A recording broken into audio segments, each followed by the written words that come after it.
Welcome into the Illini Inquirer Podcast. It's Leman and Werner. It's J Leman because it's Monday. And Jay, apologies to our listeners. We did not do a post-game podcast because it was late. We had a bunch of driving to do on Sunday as well. So this is our initial reaction to Penn State. So sorry for the delay, but we brought in J Leman, our All-American linebacker, Illini Inquirer, Big Ten Network football analyst, to break this all down. So glad to have you, Jay. How are you?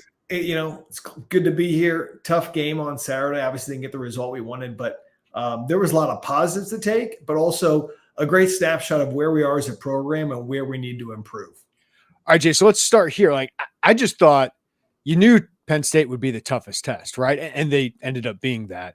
And the Illini gave themselves a chance in the fourth quarter. And I thought that's kind of what you wanted, was to put the pressure on Penn State, and you've shown you can win games close. But the talent discrepancy I thought was really clear, especially in the trenches here. And there's just too many miscues to take advantage of what I thought were several Penn State miscues as well. So is that how you kind of saw it play out?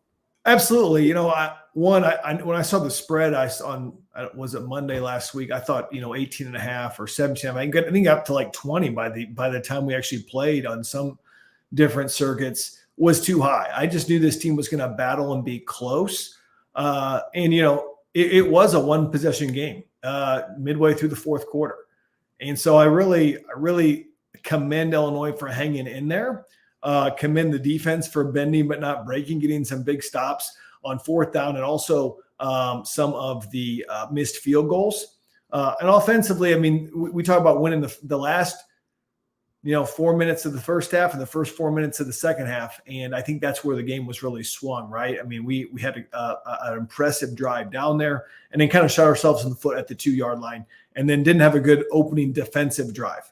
But when I look at it from a big picture through the first 5 weeks, and we'll talk more about this, to be 4-1, it's better than I expected. And I think Illinois has to be happy with that. Were there some big discrepancies of where we need to get to as a top 10 program, if we want to be a top 10 program? Yes. Specifically on the line of scrimmage, we really struggled on offensive line and on the defensive line as well. And I think that's what really separates those top tier teams. So let's start with some of those concerns, Jay. Offensive line, it's kind of been a consistent one. Like, you really encouraged about that second half in overtime against Nebraska. Of course, that's like a group of oxen at Nebraska, while Penn State has a bunch of thoroughbreds right up front. That's a good, adequate description and metaphor. Yes. Yeah. So obviously the bad snap by Josh Kreutz just can't happen. And Penn State just teed off on Luke Altmaier, especially late in the game. The tackles struggled at times, but that interior continues to really struggle. So how do you think Illinois tries to address this moving forward? Well, first and foremost, I think you see what happens when you can't run the football, or you get in a situation where you have to throw. We just cannot protect Luke Altmaier right now, especially with some of our tight ends banged up. It's hard to max protect right now. So we have to run the football to really make this offense work and to control the clock. We did neither of those in the second half. On the offensive line side of the ball, we were really struggling with movement in the line of scrimmage. They'd hit some movement, and Tom Allen's known for this. But I think when we're man on guys, we don't get necessarily overpowered that much. We get out quick. I don't see Josh Geske getting overpowered. I don't see J.C. Davis always getting overpowered that much, or Melvin Priestley. But when they bring more than we can handle, and they also are moving with that line, with the athleticism and size of some of the guys that Penn State had, we really struggled. There were some busts in the run game, as far as we just let way too much penetration happen early in the run game. Even on Caden Fagan's run, they had a tackler at the line of scrimmage to make that play. Caden Fagan made a guy miss and then broke off that big run. So even on that play, it's not like we had everybody blocked up. And that's the difficult thing, is a lot of times I felt like they had an extra hat. We weren't able to get consistent throw game going, other than sometimes we got that quick game to Zachary Franklin, which I think is very effective, hit a couple slants to Pat Bryant. But when I think about Illinois, you got to stay on schedule. The second half, totally off schedule because of negative plays. and penalties that really set us back in the play action RPO game. And that's really where our bread and butter is. It put us into obvious passing downs or obvious screen downs. And we really, really struggled when we couldn't have that dynamic of what are we going to do, run or pass, and really put a pressure on our offense. Yeah, I thought those penalties were killers, right? Like a couple false starts on good throws to Zachary Franklin, 4th and 1, right? You have a false start on a completion, right? Zachary Franklin. I thought those really set back the offense. Those were killers. That's even that. Obviously, the 4th down, Zachary Franklin, but that one when we needed a drive, and you start out with a 13-yard, I believe, en route to Zachary Franklin. He's so good at that route, and you get a little breathing room. I think you take it from the 20 to the 33, and now you're back at the 15, and it just was a killer all day. I know the sound in there, and you were there. It makes a difference. And I know there was some argument that Brett said, hey, they were making some defensive signal calls over the top of Kreutz to maybe confuse the offensive line, which is supposed to be a penalty this year. So there's all kinds of things we can say. At the end of the day, though, we're just not good enough to overcome some of those things. I think that's what Brett said. He said, you can't get the ball at 1st and goal into 2 and not get any points. Something doesn't add up there, he said in his press conference. You also can't have some of the pre-snap penalties and expect to actually get done. Little things like the Colin Dixon motion as well, right? Penalties. It's just like those things add up over time, and you're playing a good team. It's very difficult to overcome that. Is there an adjustment here? Personnel wise, is there an adjust? Because we saw Kevin Wigginton, Hunter Whitenack come in. We know Brandon Henderson has come in the game, or is there an adjustment that Barry Lunny or Bart Miller have to make with scheme or with coaching? I'm just wondering, like, how do you get more out of this group right now? Well, I think when you get manhandled on both sides of the ball, like you did, now defensively did some good things, and offensively they did some good things, but 7 points and getting killed in time of possession is not going to get it done in any game. We know that, right? We talked about this team needs to score 30 to have a chance. And quite frankly, they just did not get it done in the line of scrimmage. So what can they change? Number one, I thought Josh McCray did some good things as far as catching the ball out of the backfield, but I think Caden Fagan is a clear number 1 at the running back position, what I've seen the last 2 or 3 games. I really think great on Saturday. Yeah. I think he deserves. I know they've been going. I know Thad Ward has a rotation, and I'm all for you need a pair and a spare running backs, and I like Khalil Valentine. I think Caden Fagan's a guy that gets better as he goes, and so I think you might see more reps for Caden Fagan, number 1. Number 2 is we have had success running outside of our tackles. Can we continue that, especially when we get Boyer back being healthy, which really helps us get into the 12 personnel, 2 tight ends. We've really been running the football out of 11 personnel. It's not exactly, I think, what Brett wants to do all the time, but they've been banged up as far as big tight ends go. Now they have Goda. We know that Cole Russ got banged up.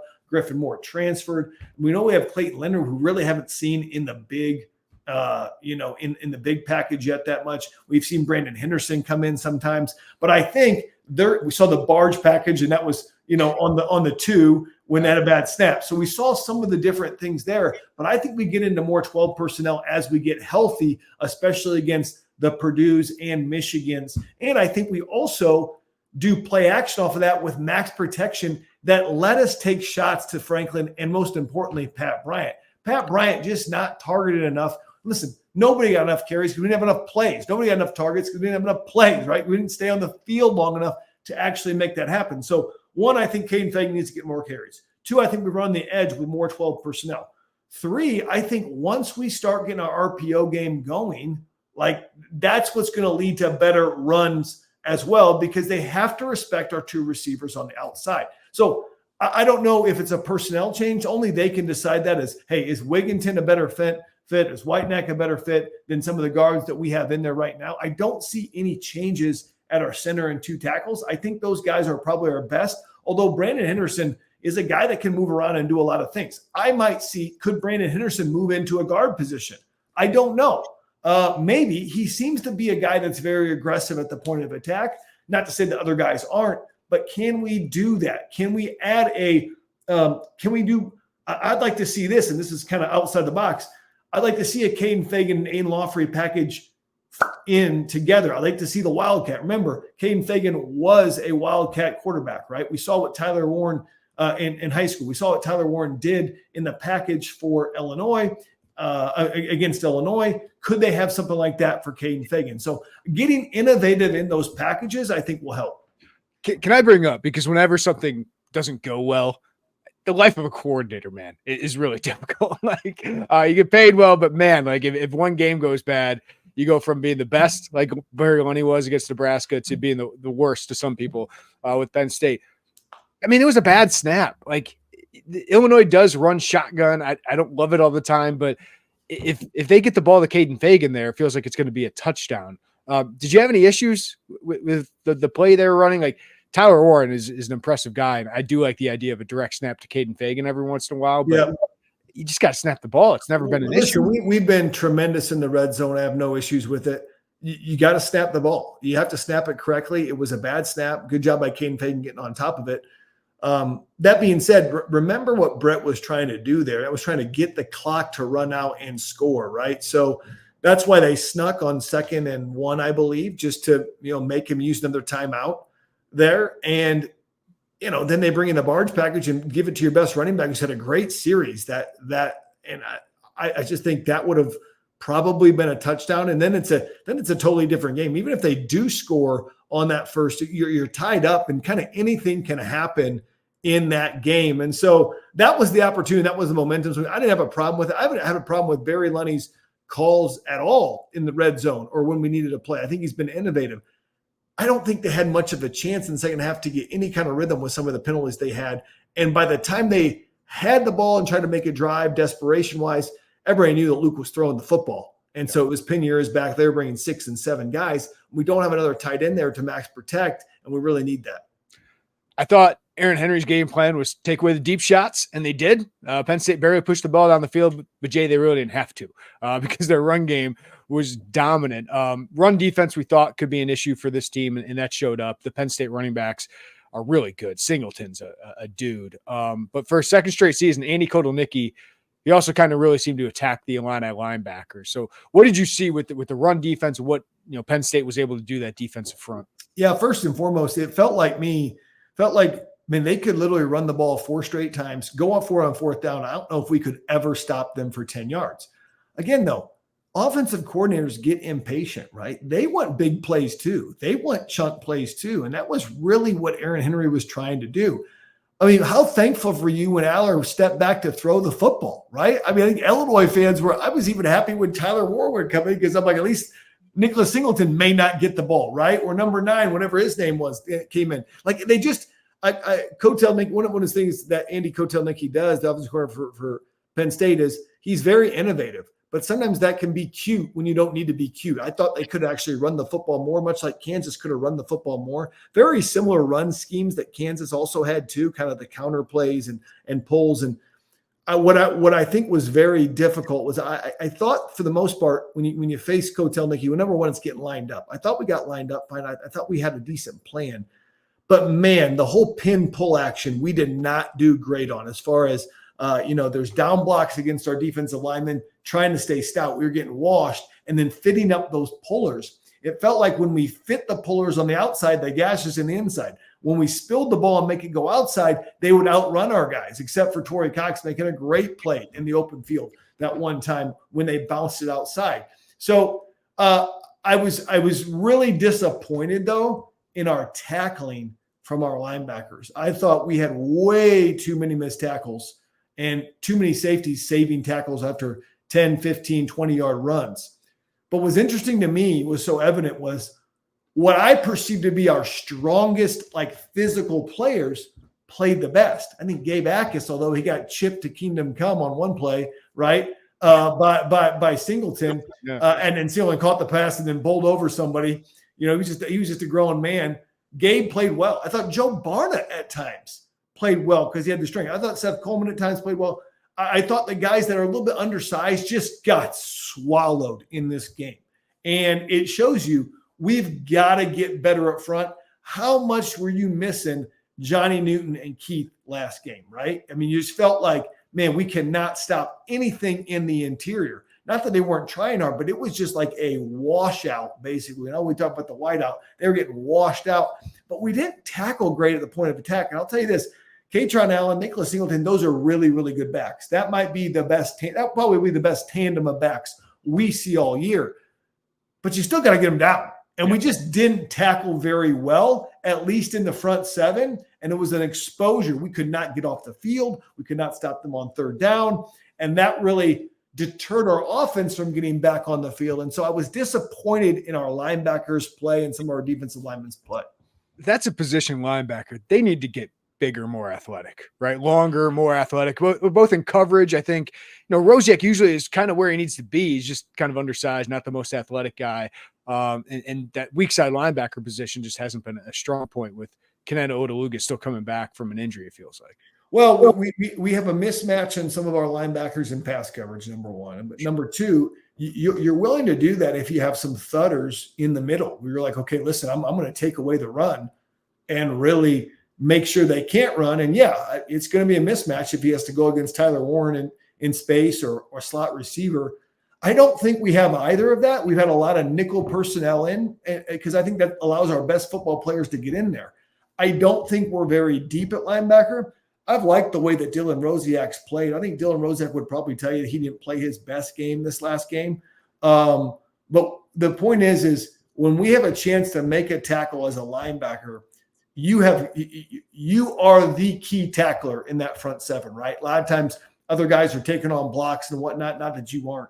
But you've got to make that play for your team, especially when facing a top 10 team. Because once a guy like Singleton or Allen gets to the second level, they're going to fall forward after a tackle for 4 or 5 yards, and you're going to end up getting your defensive backs hurt. I mean, we saw Matthew Bailey get shaken up early in the game. It's hard to shake up Matthew Bailey. We saw Caleb Patterson take a shot to the head, right? That's what happens when you let those guys get to the second level and the DBs have to lay out to get everything done. We've got to play better at the linebacker position. We've got to be deeper, though. I mean, other than Ryan Mead and James Kreutz and Odaluga's banged up and Rosiak, who else has actually gone in there? Nobody, right? And not that I can recall in meaningful minutes. So we've got to be better. That being said, it wasn't the best game for the interior of the line. A lot of those, very rarely did the back have to cut in the backfield, number one. Number two, you had some of your defensive linemen in your lap getting washed down and pulled around, and it just was not a very good clinic on how to stop the run. Yeah, when those second string defensive linemen come in, Jay, it just feels like they're a year away. It feels like, that Penn State took advantage of it, and kudos to Illinois. They'd get their starters, and it feels like they would bow up inside the 40-yard line. But it's interesting because you look at you can see Brett Bielema, what he's trying to build in an Alex Spray and in a Joe Barna in McMillan, some of these guys that play. Pat Farrell in his first start. Pat Farrell, right? Pat Farrell had a good play at a sack too. So you see those are the type of guys that you'll see have kind of the Wisconsin, Iowa frame, right? Those are you put those in a Wisconsin or Iowa defensive line and they just would fit. And you can see that being built, but man, they are a year away as far as being able to play every play. I'm not saying that they won't have a play or two where you're like, wow, they made it. But it's like the consistency of, can I do that and win my fair share in the trenches in the Big Ten? I think that's the challenge. I know you guys have heard me talk about Home Field Apparel a lot, but there's a reason. I have some of these shirts from Home Field Apparel, and they are a premium collegiate apparel brand based in Indianapolis. And what I love about them is they're focused on creating incredibly comfortable, officially licensed apparel with vintage college designs. So go to homefieldapparel.com and check out their Illini gear. The Flying Illini t-shirt I love. If they have any bomber jackets, go check those out. But you see all of these vintage designs that are great. They kind of stand out in a crowd, but also these are comfortable, well-fitting. They're not the boxy kind of ones you get at the random department store. No, these are well-fitted, comfortable t-shirts and apparel. So go check it out at homefieldapparel.com. Go to the drag down menu, click on Illini, and you'll see all of these great shirts, including Orange Crush, old school Fighting Illini basketball shirts, the Flying Illini t-shirt with the great winged logo, Script Illini gear, including t-shirts, hoodies, an orange ringer tee, the 2004-05 Illinois basketball shirt so you can relive those glory days, but also They have great hoodies, great crew necks, great Illini football gear, including the 80s Illini helmet on there. If you're an old school sweatshirt guy, they got those. If you're a quarter zip guy, they got those. If you want a women's tank there with the script Illini, they got that. So go to homefieldapparel.com to check out all the great gear they have there. And if you're not an Illini fan, they have more than 180 plus growing list of schools. So you can check out all the gear from all over the country. And right now, use code Illini24 for 15% off at homefieldapparel.com. That's Illini24 for 15% off all of the gear at homefieldapparel.com. Jay, what were your biggest positives from this game? Because there were some. Yeah, there were. Well, number one, I've always loved our opening drive. I think Barry Luddy has his opening drive locked in. I mean, as far as starting fast, I thought that was good. I thought our defensive backs played extremely well. I know we had a tough PI there on Terrence Brooks later in the game, but for the most part, they played really well. Xavier Scott didn't have the flash plays, but they really contained the big chunk plays from being huge plays in the run game. And they didn't have much of a passing offense. Well, Drew Aller's a good quarterback. I think he's got something like a 37-3 touchdown to interception ratio, something crazy, right? So we knew he takes care of the football. So I thought that was a positive. Number two, I think that we have receivers that can play with anybody in the country. Okay. Zakari, Pat Bryant, but we got to give Luke time. And we need, I think too, if we're going to have offensive line issues and we can't protect, we need to have more 1- and 2-step throws, right? More 1- and 2-step throws, get the ball out, get it out in space, make a play. I didn't think Luke was all bad. I mean, I really didn't. I thought that he's a tough football player. Played with his legs, made some plays with his legs. First half was sharp, right? I'm sorry, go ahead. No, I just thought he was poised. I was just watching the first quarter again, and just kind of sitting in the pocket, probably a little longer than you want against Penn State, but found Pat Bryant for a first down to set up that Cardinal. I just thought in that kind of environment and after Nebraska, I just think he's shown so much more confidence and composure and just sitting in that pocket. He's poised. He doesn't get overly high or overly low. I think you still feel like you have a chance if you give him time. There's at times he holds onto the ball too much, right? For sure, and needs to just chuck it out of bounds. And kind of had a hard call on that red zone where Pat Bryant falls down. He thinks Pat's going to be there, and they give an intentional grounding. So that was a difficult call as well. Other special teams, other than this field goal, was a strength again. I mean, 2 times early in that game, Brett opted to play field position, and it was good because they would gain 50, 60 yards, kind of choke up, and miss a field goal. So you would say, hey, special teams has been we didn't get our return game going like we would like. We've had that in the past to get more yards. And then for the first half, we played relatively clean other than that last drive. And then that kind of trickled into the second half. So you get into the negatives, you think penalties, you think offensive line play, you think front 7 play, right? You think not able to control the football.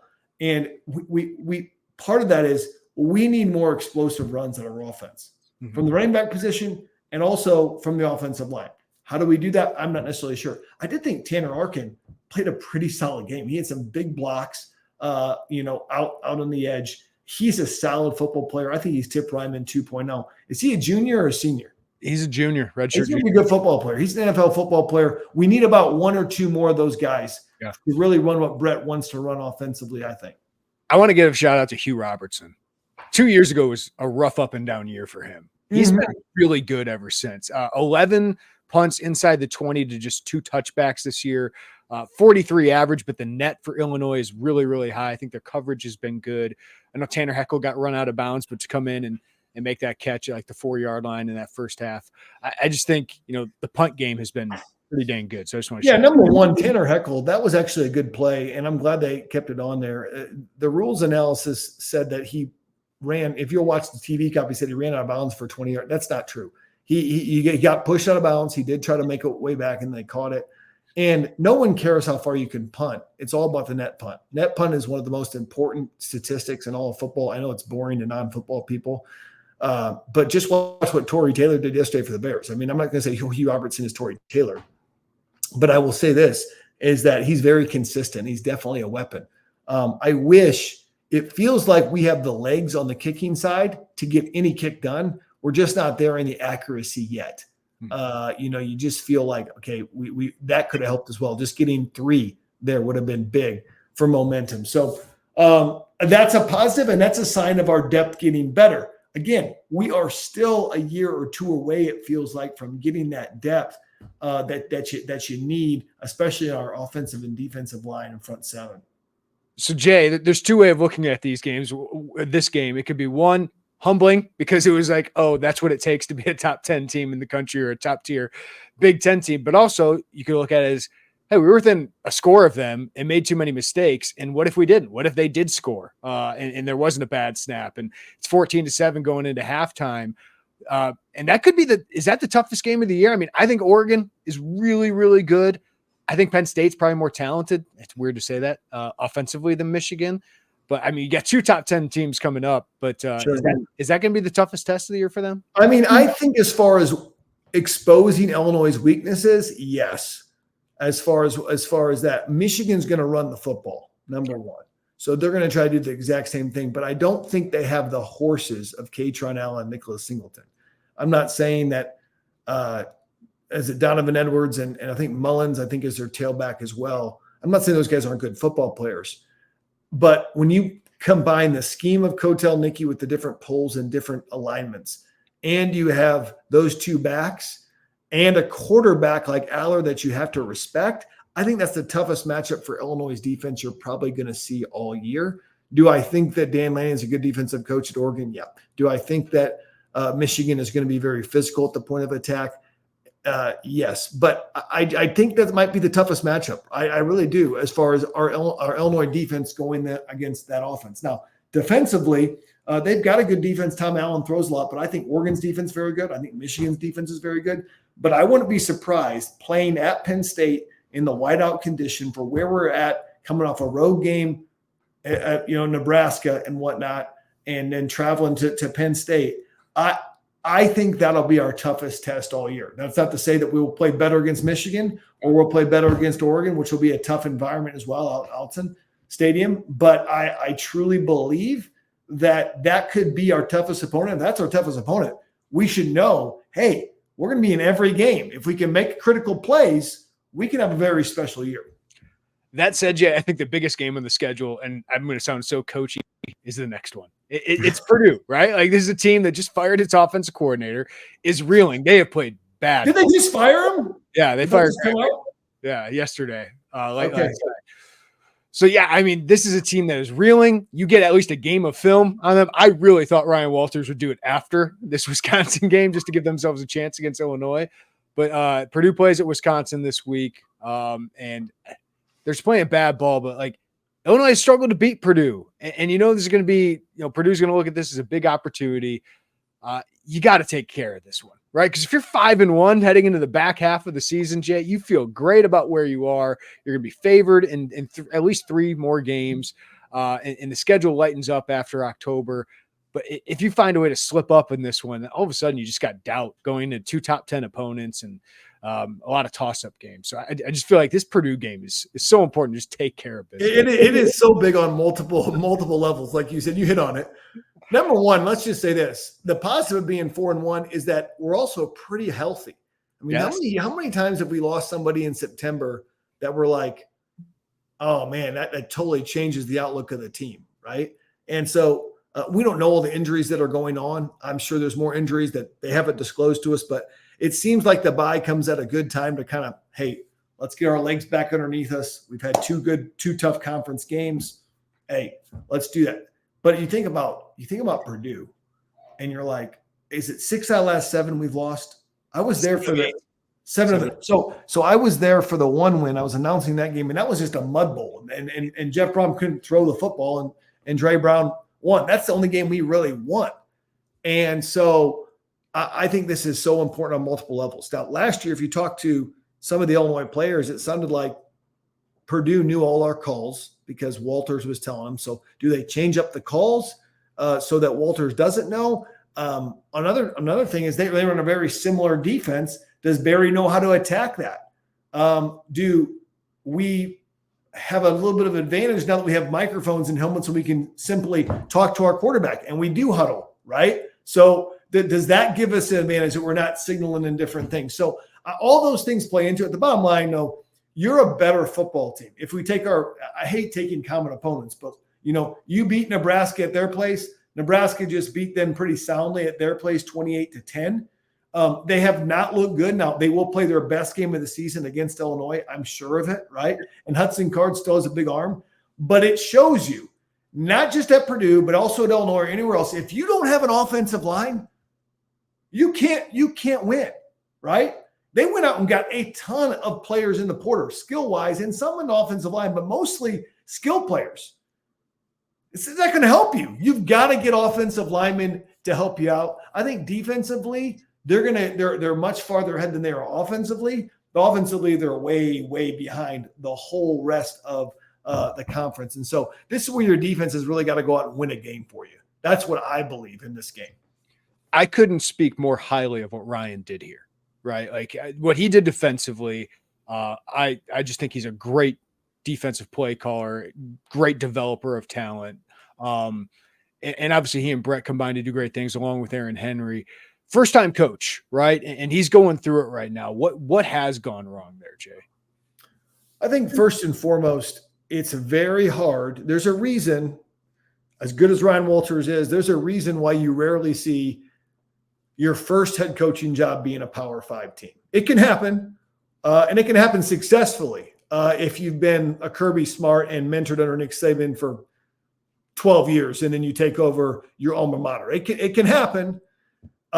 It's just difficult. It happened with Brett Bielema. He was mentored under a lot of really good coaches at Iowa, Bill Snyder at Kansas State, Barry Alvarez at Wisconsin. And so he was ready. Walters was mentored under Brett Bielema, and maybe it was Eli Drinkwitz, maybe a little bit too, at Missouri. So he's had some mentors, but man, for number one, it's tough. But what has not gone right? Number one, it always seems when you're trying to rebuild a team and you're very thin, injuries take a toll. They've had a lot of injuries last year and this year.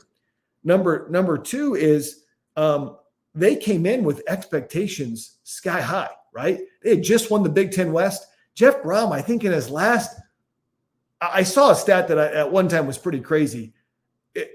And I could be misspeaking, but he had like a winning record in Big Ten road games his last 2 years, right? I mean, at Purdue, it was pretty impressive. There was 1 7-2 stretch in there that the last 9 Big Ten road games he went on was 7-2. Jeff Brom was a great offensive mind and always kind of gave them a chance. Now he ran his defensive coordinators into the ground. And it was a revolving door over there, but they always gave him a chance. So you're not coming to a Purdue that was, dilapidated after Darrell Hazel. It was actually successful. So the expectations were higher. You also have great fan engagement. They've had sellouts and whatnot over there, which is kind of crazy when we struggle to get sellouts. But I think first and foremost, they thought that the air raid under Graham Harrell was going to be, this basketball on grass that Tiller ran or what Brom had. And it certainly has not been that, right? So they've really struggled to score. But number two, and this is my argument with Illinois' defense as well too. Illinois' defense was a little bit novel in 2021 and certainly 2022. Guys, teams adjust, right? And I think they adjusted in 2023 where Illinois' defense struggled and Purdue's defense struggled. But also, we got to look who was on that 2022 defense real quick. I mean, we can talk about all the players we know that are now starting or in the NFL on the defensive line and defensive backs and even still playing for Illinois. Gabe Backus and Seth Coleman, good players that are still playing for Illinois. And so I don't think you've had the talent that you had in 2022. So injuries, offense hasn't been there, the talent hasn't been there, and their schedule, very difficult in the non-con, never does them any favors, and that has killed them as well. It'd be different if, hey, we had 3 non-cons that are against a MAC, a FCS, and another MAC school and get 3 wins. You're probably feeling different at 3-2 than you are at 1-3 or 1-4. Yeah. Jay, is there any difference between how Illinois has adjusted to those adjustments to their defense compared to Purdue? Because right now, 21 points to Penn State, they should have scored more. But 24 points in Nebraska, and you're able to kind of contain these teams while Purdue is right now is 116th in the country at 33 points a game. A lot of that with Notre Dame. scoring 66. But have you seen any difference of what Illinois has done to Yeah, adjust? so I got a chance to call both games. I called the week 1 game for Illinois and then week 1 game for Purdue against Indiana State. And, from what I can tell is Ryan Walters still really likes to have a very deep safety in Dylan Thino and kind of the Kirby Joseph position. Who ran that position for us? Was it Quan? It was who? Kendall Smith, yeah. Kendall Smith. Okay, there we go. So yeah, that guy is still kind of that roof. We haven't seen we've seen some of that from Miles Scott, not as much as we've seen. We've seen much more zone and a much more disguising from Aaron Henry on are we in zone, are we in man. We've also had to basically mix up. We see a lot of bear front, which is the 5-man front for Purdue. And we've seen a lot more 4-man front for Illinois, which gets you another defensive back on the field or another linebacker on the field. So they've done some different changes, I think personnel-wise. And also, Aaron Henry will tell you, he wanted to be a man team last year, first year even. I want to be a man team. We want to challenge people. Sometimes you can't be a man team, right? I mean, you want to be a man team until you get burnt, right? And so we're getting cooked, as the Young Bucks say, last year a little bit on routes. And I think those are the changes. I haven't seen as many changes as far as Ryan Walters. I haven't watched them as close. They did get some great defensive backs, out of the portal they believe can play man coverage and play his style. But, man, it just has not really filled out to the expectations they were thinking. All right, Jay, before I let you go, off week's kind of a chance to kind of be like, all right, they're 4-1 through 5 weeks. That's a heck of a September for this program and sets them up to do some good things down the stretch. So just how do you kind of look back at this start and look ahead to what they have? Well, first and foremost, congratulations to Illinois football. 4-1 through September and healthy. And you have 2 Power 5 wins. You were in a fourth quarter game against Penn State, who out physicaled you and manhandled you a little bit, but you were still in the game. Hey, I feel great about where we're at.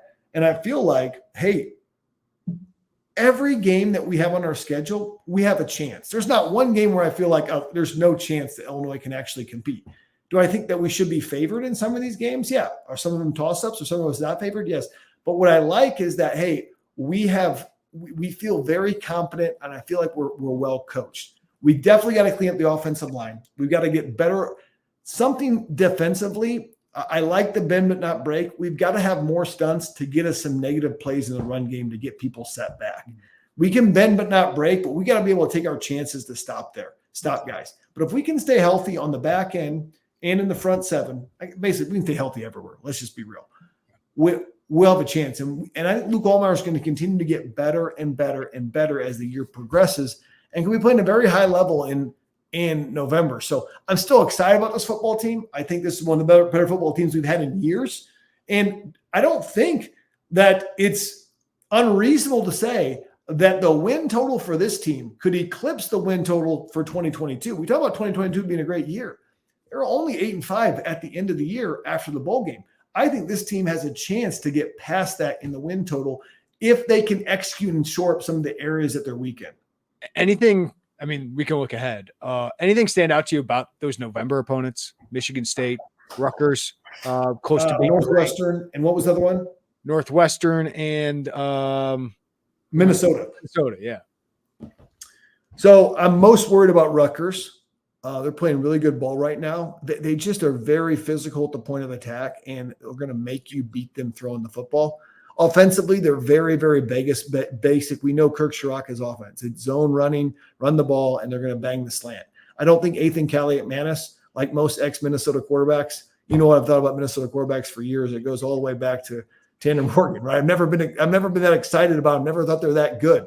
And so I think Rutgers is the one that scares me the most. I think we should beat Michigan State. I really do. I think we should beat Northwestern. Minnesota is one of those teams that, man, if you catch them on the wrong day, they got enough to beat you. At times they look like they could really play with Iowa. At times they look like they could play with Michigan. And at other times they look like they're not good at all. Brett's had that number. I'm not sure that continues because every year is a different team. But I believe you got to feel like you should win 3 out of 4. Based on what we saw in September, you win 3 out of 4. Now the question is, if you win 3 out of 4, can you win 2 out of 3 or in November, in October? Because I believe we play 3 games in October. Can you win 2 out of 3 there to kind of have your special season? I don't know. Maybe you got to pick one up probably. Purdue, we're just going to have to pick 2 up. We're not going to say Purdue's a win at all because we know it's not. So as you look at the schedule, I think, hey, we're definitely a bowl team. But can we make it a special season? Well, we got to shore up some of those areas. J Leman, you are the goods. We will do the film room later in the week. I'm still getting caught up on that, so we appreciate your time with that. But thanks for making us football smarter as always, man. You got it, man.